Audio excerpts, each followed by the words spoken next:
Kain kayo mga palangga.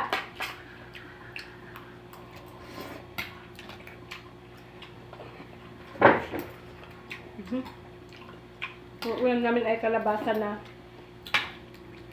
may patani. Ayan guys. Sarap ng kain ng aking anak. Kasi ang aking camera parang madilim. Hindi kami makita. Ano kaya nangyari dito?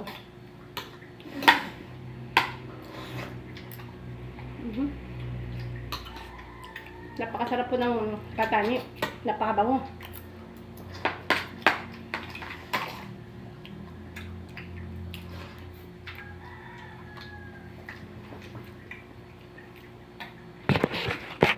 Ang gulay po dito sa amin guys ay libre lang dahil may tanim kaming kalabasa at saka yung patani.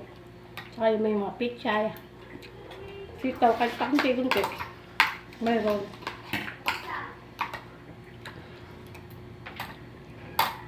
Masarap po tayo kumain kapag may gulay.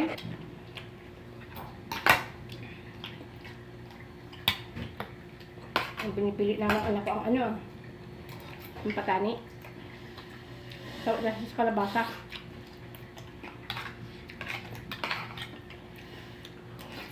Kain na kayo.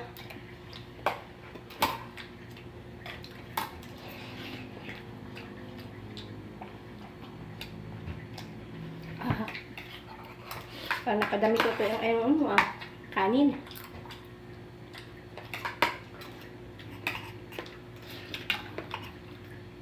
May isda din tayo.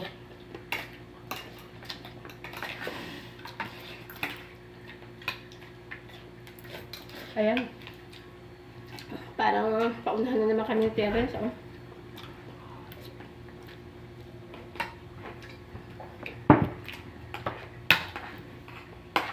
Habang nakain si Terence, may tinapay pang hawak. Ayan. May napagla ako, tinapay.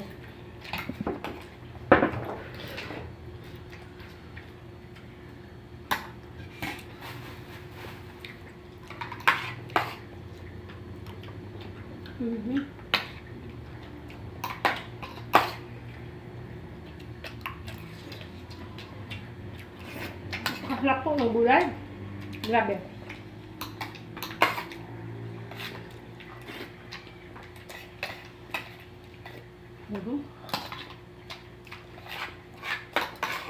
Next day, mag-pakbit tayo ulit. Ang sarap ng pakbit.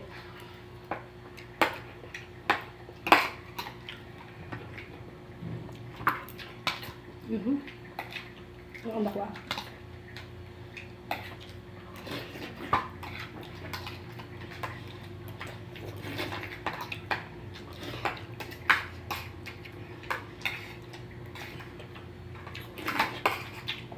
Dalawa lang kami dahil wala ang papa niya.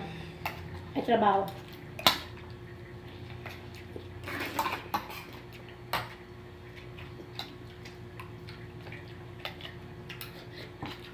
Parang maubos natin ito yung gulay Kaya hindi tayo makabili sa bahay dito.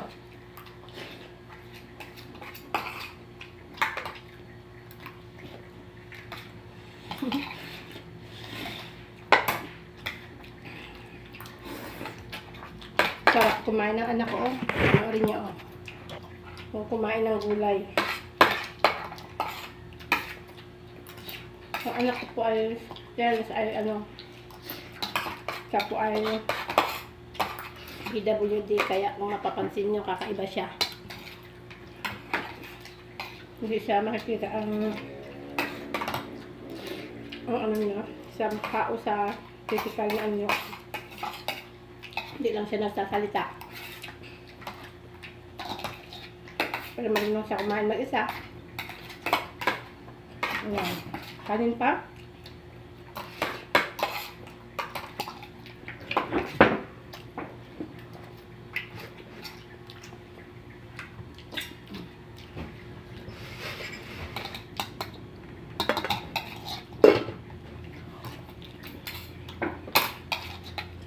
Kain na kayo mga kaibigan. Ayan, busog na kami.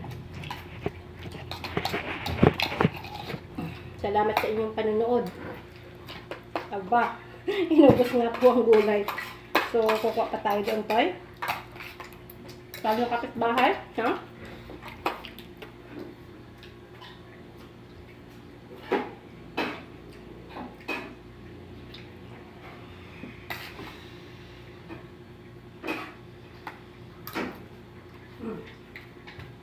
Ayan, nagbudos pa ang anak ko. Yan. Pag naubos yan, okay na, ha? Diet ka. Kasi mataba na masyado. Kanin. Napakapayak to ng pamumuhay namin dito.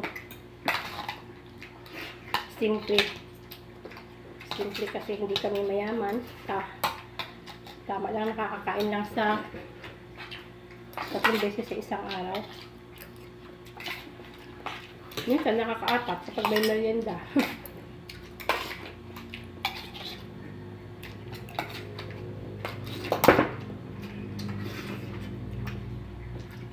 Naku po, Diyos ko po. Ang anak ko Kaya talagang sinisipagan ko magulay dahil mahilig ko ang aking anak kumain ng gulay. Napakaganado po niya kumain.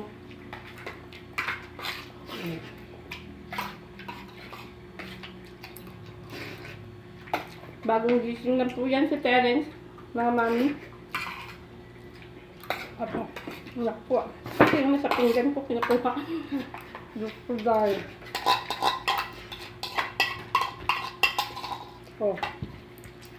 Ayun ko lang, kuha ko.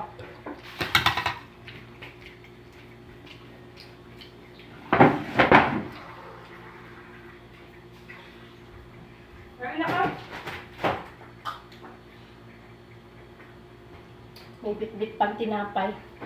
May bit-bit pang tinapay ang anak ko. So, salamat po. Ayan, tapos na tayong kumain.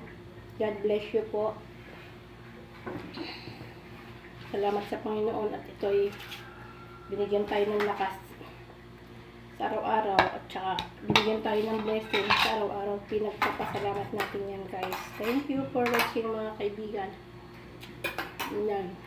Busog na. Sa ulit.